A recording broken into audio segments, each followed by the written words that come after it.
The BFG by Roald Dahl, pictures by Quentin Blake.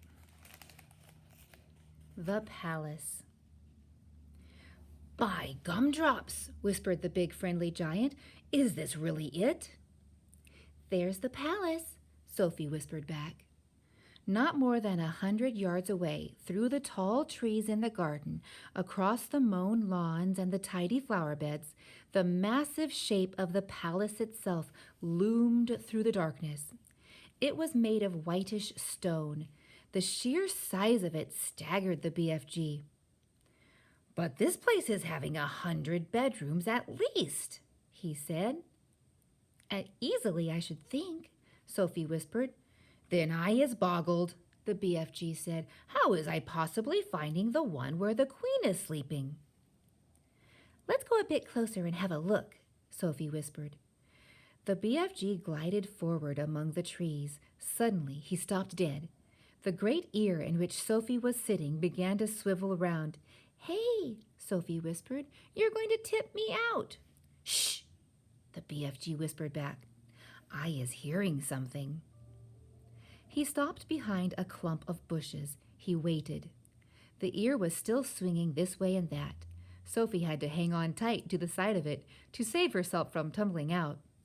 The BFG pointed through a gap in the bushes, and there, not more than 50 yards away, she saw a man padding softly across the lawn. He had a guard dog with him on a leash. The BFG stayed as still as a stone. So did Sophie. The man and the dog walked on and disappeared into the darkness. "You was telling me they has no soldiers in the back garden," the BFG whispered. "He wasn't a soldier," Sophie whispered. "He was some sort of a watchman. We'll have to be careful." "I is not too worried," the BFG said. "These waxy big ears of mine is picking up even the noise of a man breathing the other side of this garden." "How much longer before it begins to get light?" Sophie whispered. "Very short," the BFG said. "We must go pell-mell for leather now." He glided forward through the vast garden, and once again Sophie noticed how he seemed to melt into the shadows wherever he went. His feet made no sound at all, even when he was walking on gravel. Suddenly they were right up close against the back wall of the great palace. The BFG's head was level with the upper windows 1 flight up, and Sophie, sitting in his ear, had the same view. In all the windows on that floor, the curtains seemed to be drawn. There were no lights showing anywhere. In the distance, they could hear the muted sound of traffic going round Hyde Park Corner. The BFG stopped and put his other ear, the one Sophie wasn't sitting in, close to the first window. "No," he whispered. "What are you listening for?" Sophie whispered back. "For breathing," the BFG whispered. "I is able to tell if it is a human being or a lady by the breathing voice. We has a man in there, snortling a little bit too." He glided on, flattening his tall, thin, black-cloaked body against the side of the building. He came to the next window. He listened. "No," he whispered. He moved on. "This room is empty," he whispered. He listened in at several more windows, but at each one he shook his head and moved on. When he came to the window in the very center of the palace, he listened but did not move on. "Ho, ho," he whispered. "We has a lady sleeping in there." Sophie felt a little shiver go running down her spine. "But who?" she whispered back.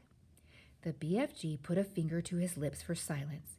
He reached up through the open window and parted the curtains ever so slightly. The orange glow from the night sky over London crept into the room and cast a glimmer of light onto its walls. It was a large room, a lovely room, a rich carpet, gilded chairs, a dressing table, a bed, and on the pillow of the bed lay the head of a sleeping woman. Sophie suddenly found herself looking at a face she had seen on stamps and coins and in newspapers all her life. For a few seconds she was speechless. "Is that her?" the BFG whispered. Yes, Sophie whispered back. The BFG wasted no time. First, and very carefully, he started to raise the lower half of the large window. The BFG was an expert on windows. He had opened thousands of them over the years to blow his dreams into children's bedrooms. Some windows got stuck, some were wobbly, some creaked. He was pleased to find that the Queen's window slid upwards like silk. He pushed up the lower half as far as it would go, so as to leave a place on the sill for Sophie to sit. Next, he closed the crack in the curtains.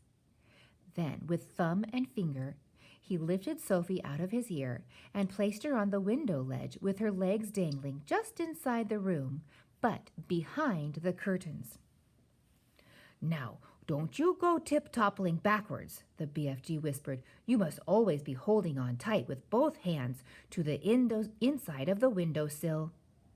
Sophie did as he said. It was summertime in London, and the night was not cold, but don't forget that Sophie was wearing only her thin nightie. She would have given anything for a dressing gown, not just to keep her warm, but to hide the whiteness of her nightie from watchful eyes in the garden below. The BFG was taking the glass jar from the pocket of his cloak. He unscrewed the lid.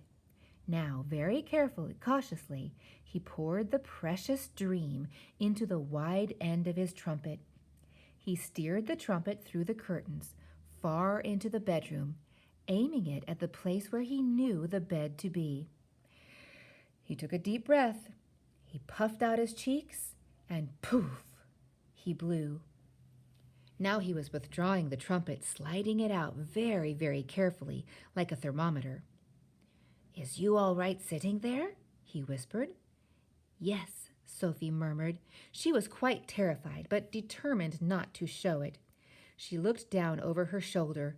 The ground seemed miles away. It was a nasty drop. How long will the dream take to work? Sophie whispered. Some takes an hour, the BFG whispered back. Some is quicker, some is slower still, but it is sure to find her in the end. Sophie said nothing. I is going off to wait in the garden, the BFG whispered. When you is wanting me, just call out my name, and I is coming very quick. Will you hear me? Sophie whispered. You is forgetting these, the BFG whispered, smiling and pointing to his great ears. Goodbye, Sophie whispered. Suddenly, unexpectedly, the BFG leaned forward and kissed her gently on the cheek. Sophie felt like crying. When she turned to look at him, he was already gone. He had simply melted away into the dark garden.